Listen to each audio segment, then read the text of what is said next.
What is up, guys? Welcome back to the channel and welcome back to another Battlefield 2042 video. So yesterday Battlefield released their trailer for the 5 final specialists that are going to be at the final release for Battlefield 2042, and yesterday they also went over all the different changes that they're going to make from the beta and all the different things they learned from the community's feedback, and they basically said that they were doubling down on specialists. And if you guys are out of the loop, a lot of the community aren't big fans of the specialists. If you go anywhere, you check the comment section of videos, if you look at Twitter or Reddit or just anywhere Battlefield 2042 related, people are just not happy and they're voicing their concerns about these specialists. For example, if we go and we look at the latest trailers, they don't have a very high like to dislike ratio. As of recording this video, this is the trailer on IGN's account. It has a 49% dislike ratio, so there are in fact more dislikes than there are likes for this game. And it's slightly better on the official Battlefield account. As of recording this video, it has 35,000 likes and 10,000 dislikes. So we've got like a 75-ish percentage of like to dislike ratio, which is still, I mean, that's at least passing compared to the IGN one.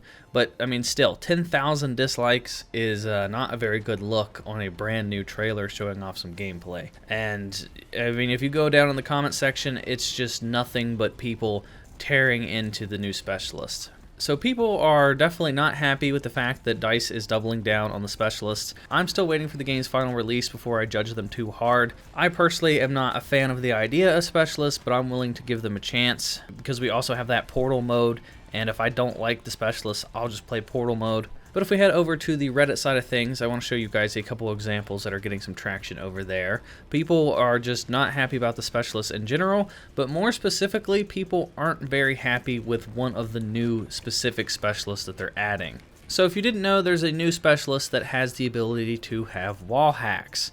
And people are not very happy with this. If you guys have played any of the previous Battlefield games, you guys are probably well aware that this is probably going to disrupt a lot of things in Battlefield. Battlefield is just one of those games where it's big open environments, there's different buildings you can hide in. Like, having a specialist with a wall hacking ability is going to get rid of so many people's strategies, like if they're camping with a sniper rifle or if you're hiding in a building trying to play objective. Wall hacking is an ability that a lot of people are going to use if given the opportunity. And wall hacking in a lot of other video games always kind of disrupts the flow, and it's something that most people in general just aren't a big fan of. So people just are not happy about this. Like this post that says, yeah, I think I'll stick with portal mode. And it's got 416 upvotes, and it's just a screenshot of the wall hacking.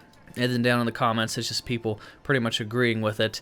This is referring to, you know, going to portal mode and turning off the specialists. That way we don't have to deal with these abilities. And then we have this post with 1,500 upvotes. It says, DICE be like banning hackers and then introducing a specialist with actual wall hacks, which is kind of a good point. They don't want hackers in their game, and that's one of the most popular hacks that you find in first-person shooters is people being able to see through walls. So they're just, you know, straight up giving the option for everybody to see through walls. Then we have this post. It's got 876 upvotes. It's about the tweet that Battlefield shared.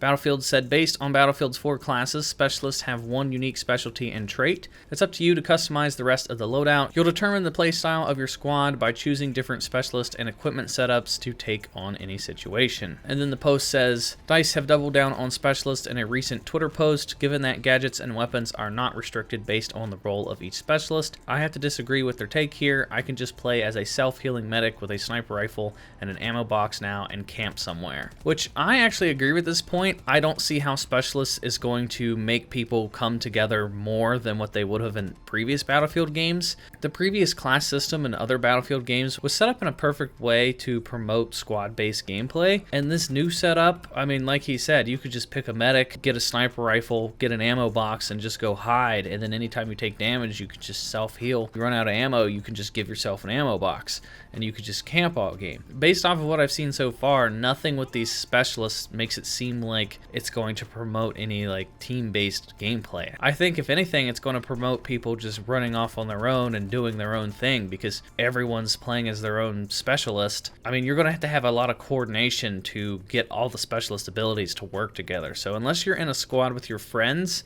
and let's face it, most of us probably aren't going to be playing with our friends 24/7. We're going to be playing with a bunch of random squad mates. I mean, no one's going to be able to coordinate who's playing as what specialist. And then next up, this tweet is from Tom Henderson. This was before the Battlefield trailer went live, where he basically just talks about DICE not doing anything about the specialist and nothing about the community's concerns with specialists.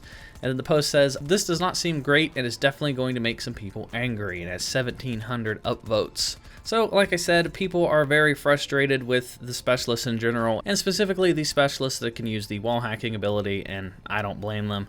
But that is not all. Since DICE came out and they announced all the changes they were making from the beta, a lot of people pointed out the fact that they're not changing the in-game scoreboard. If you guys have played previous Battlefield games, you know that during a match you can just hit the select button or the back button and you can check the scoreboard at any point during the match. You can see how everyone's doing on your team, on the enemy team, who has the most kills, who's playing the most objective. And in this game, they're getting rid of that, at least as of right now, because in one of the latest videos where they're showing the UI changes, it shows an example of the scoreboard and it looks pretty much just the same as it did in the beta. When you hold in the button to bring up the scoreboard, it shows all the squads on the left side, and it shows like a combination of all the squad's kills and assists and like objective play, and it kind of just looks like a complete mess. It looks pretty clustered. You kind of have to go all over the place with your eyes to figure out what the hell you're even looking at. On the right side, it gives you the specific stats for like the person that killed you last, and it just doesn't look very clean. And then another topic about the scoreboard, there was this post with 1,600 upvotes. They said scoreboard is an element that makes a game mode addictive, must be in 2042, and it's just a picture of Battlefield 4 scoreboard. And there's just a lot of people on Reddit in the comment section and stuff. Everybody pretty much agrees that we need an actual scoreboard. And then one of the final posts that I saw on Reddit, which does a great job of pretty much just summarizing this whole situation, is this post here. It says, "This game is a bunch of stuff we never asked for, replacing a bunch of stuff that we never asked to be replaced." He said, "I don't get why DICE repeatedly have to do this. So much of the stuff we loved from previous Battlefields have been removed and replaced with stuff no one asked for. Yet they wonder how almost everything since Battlefield 3/4 has gone terribly. It's like they know the kind of game we want, yet they give us something half-baked and try to convince us it's what we really want. I don't know if DICE actually has enough control of their studio to make a good game anymore. I've been looking forward to how Battlefront 3 could turn out based on how they turned around Battlefront 2 post-launch, but now I'm worried they won't take over any of the stuff we love about the game, and instead will replace it with a ton of shit no one wants and no one asked for. I just wish DICE would build off what people like for a change, and I was hoping this one would be that change." I think that is a great post that pretty much sums up a lot of the frustrations people have with Battlefield 2042. To me, it feels like old school Battlefield fans aren't the target audience with Battlefield 2042. I feel like they're trying to get a lot of like Apex Legends people or Call of Duty fans to come over to Battlefield. I feel like EA and DICE are just trying to do what other games are doing, which is successful. Instead of improving on their own formula, they're just trying to copy other games, and it just doesn't feel like Battlefield. But I guess we're just going to have to wait till launch to see how everything comes together, if DICE can end up pulling it off, if Portal mode is really as good as what everybody's hoping it is, and yeah, I guess we'll just have to wait and see. But that is going to do it for this video, everyone. If you guys enjoyed it, please give it a thumbs up and hit that subscribe button if you are new here. Hit the bell for notifications, that way you don't miss out on any Battlefield 2042 videos. And then if you want, you can join the discussion on the channel's Discord. The link is down in the description. And if you want to follow me on Twitch, I stream there pretty often at Swanee Plays Games Live. And that's it for me, everyone, and I'll talk to you guys next time.